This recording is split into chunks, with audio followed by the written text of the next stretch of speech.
The project is, I call texture, with a parentheses around text. A little bit of a pun, but what I've been playing around with in my own work is just making words in the landscape. I guess because of my background as a graphic designer, I've always really liked typography. The letter forms are a visual as much as a piece of communication. So they're to me as much pictures as they are, language. Posting was a riff on the postcard idea and taking the rubbings and writing a letter to yourself and posting them. I love coming across something that someone else has built. For example, just up the hill we found a fort that someone spent a lot of time building.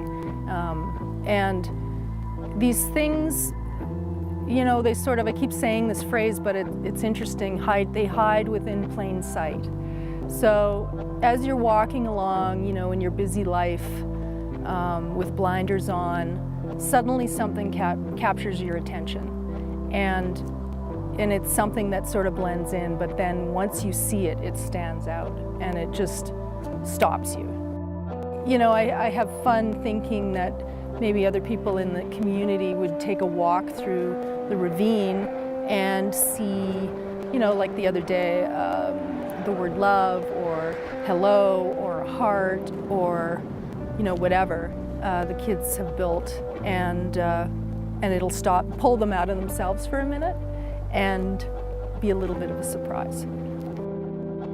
Yeah, humans have been leaving images on walls and since the cavemen.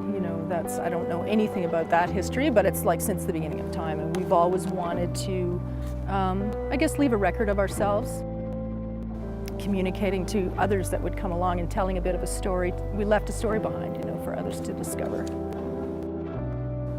What I notice is that there's a change in energy that I find so amazing.